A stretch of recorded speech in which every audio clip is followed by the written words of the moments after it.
আসসালামু আলাইকুম, কেমন আছেন সবাই? আশা করছি সবাই ভালো আছেন। আজকে আমাদের বাগানে কি কি সবজি হয়েছে আর কি কি দিয়ে আজকে রান্না করব সেটা আপনাদের সঙ্গে আজকে শেয়ার করছি।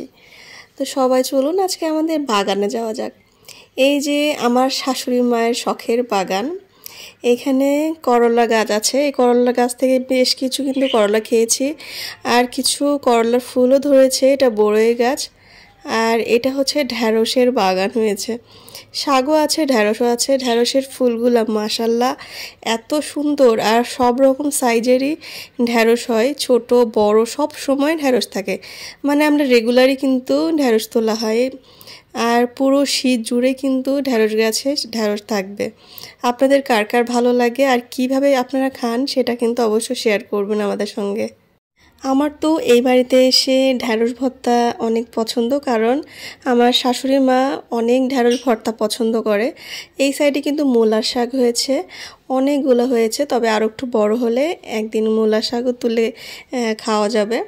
তো আর এই সাইডটা খালি মানে ঢ্যাঁড়সেরই এত পরিমাণ ঢ্যাঁড়স হয়েছে যা বলার মতো না। আর আমার তো এর ফুলগুলো অসম্ভব ভালো লাগে, কিন্তু ঢ্যাঁড়স গাছে কেন জানি না ছোট ছোট কাঁটা থাকে, আর আমার হাত প্রচণ্ড চুলকাচ্ছিল।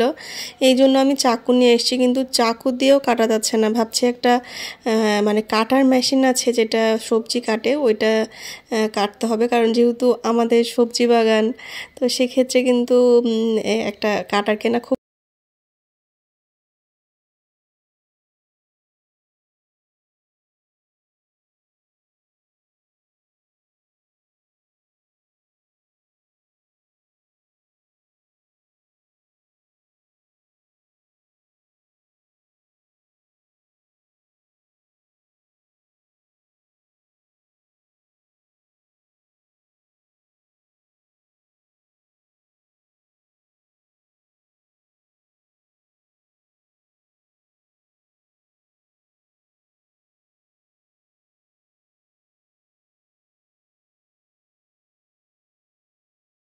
এগুলো হলো পালং শাক। পালং শাকও কিন্তু প্রায় খাওয়ার মতো হয়ে গেছে।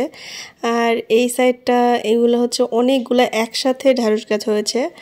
আচ্ছা, আপনাদের কিন্তু ছাদ বাগানেও কিন্তু এমন ঢ্যাঁড়স গাছ লাগাইতে পারেন, যেহেতু এখন শীত সিজন চলে আসে, আর তাড়াতাড়ি কিন্তু হয় গাছগুলা। আর ঢ্যাঁড়স এত ফাস্ট মানে বড় হয় যে আপনি রেগুলারই খেতে পারবেন।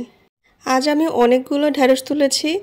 আর এবার যাব আর এক সাইডে, আমাদের আর একটা বাগানের ওইদিকে অনেক বেগুনও হয়েছে, ছোট ছোট বেগুন। আর আমি যেই সাইডে গিয়েছিলাম সেই সাইডে একটা বড় বেগুন হয়েছে, একদম কাঁটাওয়ালা সবুজ বেগুন। এটা কিন্তু অনেক টেস্ট হয়, কারণ এই বেগুন দিয়ে মাছের ঝোল কিন্তু অসম্ভব ভালো লাগে।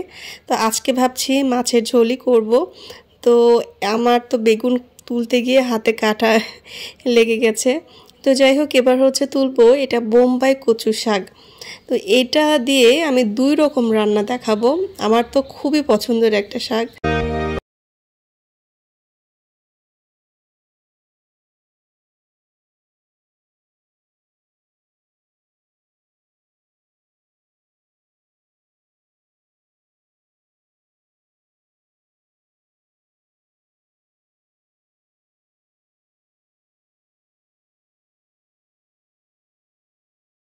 ঢ্যাঁড়স বেগুন সবগুলো তোলা হয়ে গেছে। এদিকে দেখি মা গরুর দোয়াল মানে দুধ দোয়াতে এসেছে, তো এই জন্য বসে আছে। আর এদিকে দেখুন কি সুন্দর কলমি শাকের ফুল, সাদা সাদা।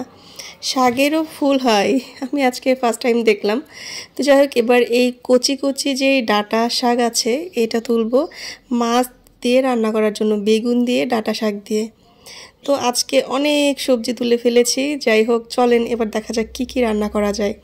তো ফার্স্টে আমাদের ঘরে ছিল এটা হচ্ছে আম, এটা মান কচু বলে, আর ওল কচু ছিল, দুটা একসাথে ভর্তা করেছি, মানে ভাতের সঙ্গে সেদ্ধ করে। কিন্তু এটা একটু আঁশ টাইপের হবে, আর ওল কিন্তু আঁশ হয় না, ওল একটু খুব তাড়াতাড়ি সেদ্ধ হয়ে যায়, আর মানটা একটু দেরিতে হয়।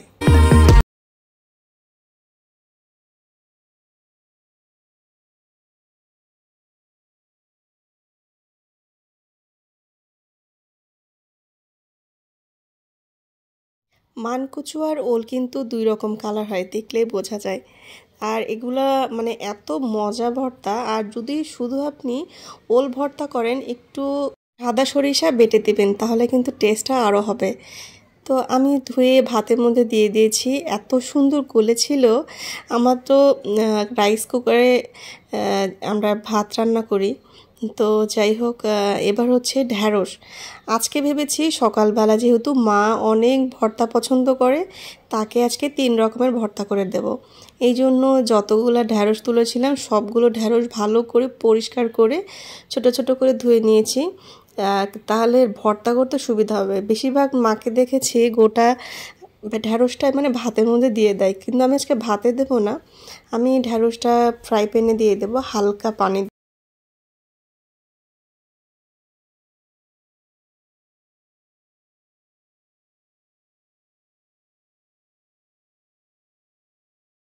গুলো ভালো করে ঘষে ঘষে ময়লাগুলো তুলে ফেলবো, কারণ যেহেতু এগুলা বাইরে থাকে, ধুলাবালি প্রচুর ময়লা থাকে, এই জন্য এগুলো আমি ধুয়ে নিচ্ছি। ধুয়ে নেওয়ার পরে কেটে কিন্তু আবারও ভালো করে ধুতে হবে।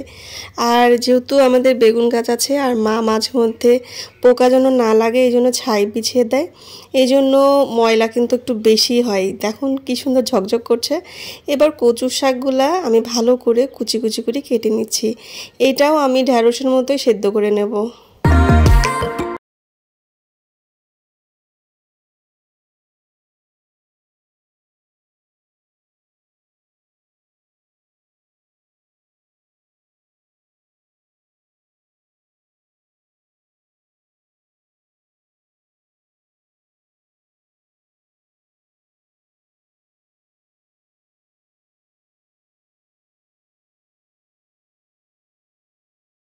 তো যে ডাটাগুলো আছে সেটা দিয়ে কিন্তু মাছ রান্না করব। ইলিশ মাছের মাথা আর লেজগুলা আমি আলাদা করে রেখে দেই। কোনো ঘন্ট বা এরকম যদি কোনো চচ্চড়ি রান্না করা যায়, সেটা কিন্তু বেশ মজা লাগে। আর আমার কিন্তু অনেক পছন্দের। আপনাদের কার কার ভালো লাগে এই রান্নাটা অবশ্যই আমার সঙ্গে শেয়ার করবেন।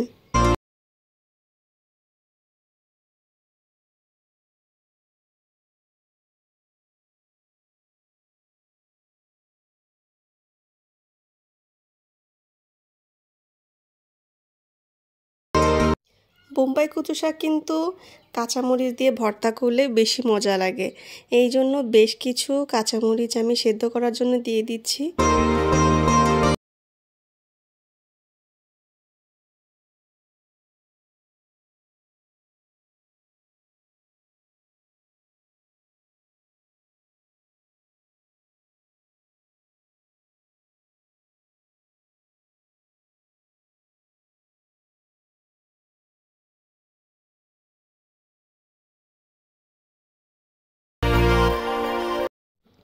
ইলিশ মাছের মাথা আর লেজগুলো খুব ভালো করে পরিষ্কার করে কেটে নিতে হবে। ছোট ছোট করে কাটলেই হবে, বেশি ছোট না করলেই হবে। আর এমনিতেও ডাঁটাগুলা আর মাথাগুলা বা মাছগুলা খুব সুন্দরভাবেই শক্তই থাকবে, বেশি কিন্তু নরম করা যাবে না। এদিকে আমার শাকটাও প্রায় সেদ্ধ হয়ে গেছে।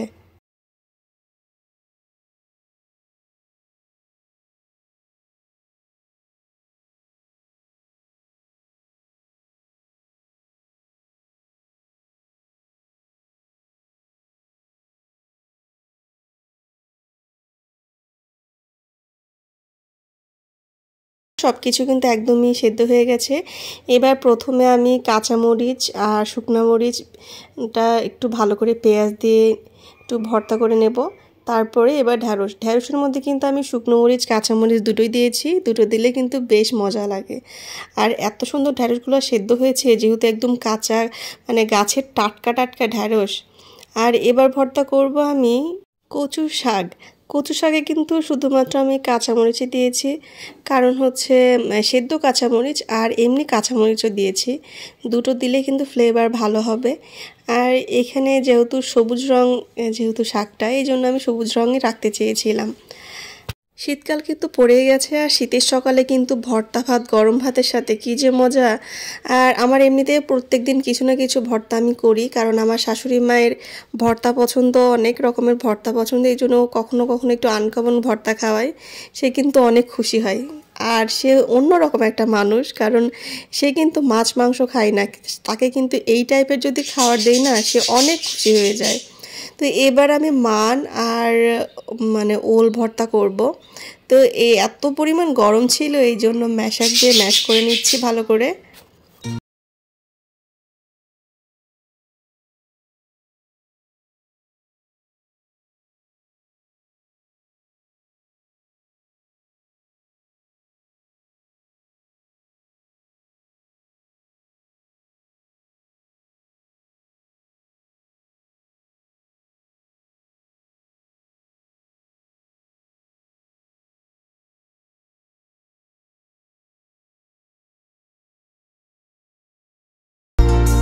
সবগুলো ভর্তা অনেক ঝাল ঝাল করে করেছি, কিন্তু আপনারা যেমন যার পছন্দ তেমন করে দিতে পারেন। আর আমি আর আমার শাশুড়ি মা কিন্তু বেশ ঝাল পছন্দ করি। আর অনেক ধন্যবাদ আল্লাহ পাক যে আমার মার মতো কিন্তু আমিও মানে শাশুড়ি মা পেয়েছি, আর সেও কিন্তু ঝাল পছন্দ করে। মাকে যখন এইভাবে দিয়েছিলাম সে যে কি খুশি, আমাকে বলে কি একটু ভিডিও করো তুমি, তোমার বাগানের সবজি রান্না করেছো আজকে। তো যাই হোক, সেও অনেক সাপোর্ট করে আলহামদুলিল্লাহ। এবার দুপুরে রান্না বান্না করার পালা। দুপুরে রান্না করব এবার শাকের ডাঁটা দিয়ে, বেগুন দিয়ে ফার্স্ট টাইম আমি মাছ রান্না করব, তাও আবার পাঙাশ মাছ। আসলে আমি চেয়েছিলাম অন্য মাছ, কিন্তু মনে হলো যে একটু ইউনিক যেহেতু রান্না করব, পাঙাশ মাছ দিয়ে জানি না বেগুন বা এরকম ডাঁটা দিয়ে কেউ রান্না করে কি না। তো রান্না কিন্তু এত সুন্দর টেস্ট হয়েছে আর এত সুন্দর দেখতে হয়েছে, কালার যা বলার মতো না। তো আমি হচ্ছে মাছগুলো কিন্তু হালকা ভেজে রান্না করব। আমি সাধারণত মাছটা ভেজে রান্না করি না, বিশেষ করে পাঙাশ মাছ বা ইলিশ মাছ। অন্যান্য মাছ ভেজে রান্না করি। তো পাঙাশ মাছে যেহেতু অয়েলি মাছ, এই জন্য না ভেজে রান্না করলে বেশি টেস্ট লাগে। তো এবার তেল দিয়ে সবগুলো মাছ আমি ভালো করে ভেজে নেব।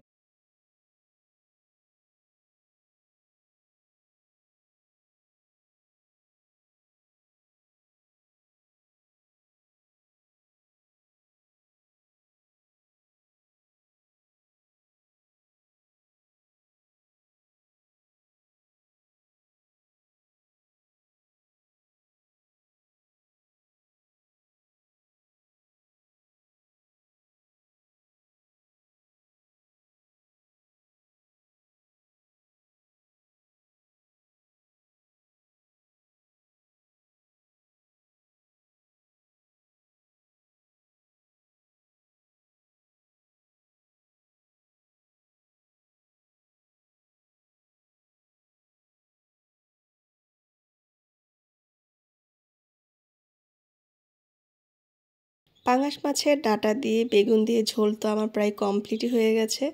কেমন লাগছে আপনাদের আমার রান্না? অবশ্যই কিন্তু আপনারা একটু ট্রাই করে দেখবেন কেমন হয়। তো এবার রান্না করব, সবুজ সবুজ রং হবে কচু শাকের যেই মানে বোম্বাই কচু শাকের যেই ডাঁটা আছে সেটা দিয়ে ইলিশ মাছের মাথা লেজ। তো এখানে কিন্তু আমি গুঁড়া মশলার মধ্যে শুধুমাত্র হলুদের গুঁড়া একটু ইউজ করব। আমি কাঁচামরিচ, পেঁয়াজ, রসুন এগুলো ভালো করে ব্লেন্ড করে নিয়েছি, আর একটুখানি জিরাও দিয়েছিলাম। এবার লবণ হলুদ দিয়ে ভালো করে কষিয়ে নেব। আর হালকা হালকা যখন কষানো হয়ে যাবে তখন কিন্তু আমি মাছগুলো ডাঁটাগুলো কষাতে দিয়ে দেব। আর এই মাছটা রান্না করতে গেলে কিন্তু হালকা আঁচে রান্না করলে বেশি স্বাদ লাগবে, তাহলে ডাঁটাগুলো কিন্তু ভেঙে যাবে না, গোটা থাকলেও ভালো লাগবে দেখতে। তো প্রায় কিন্তু রান্না আমার শেষের দিকে।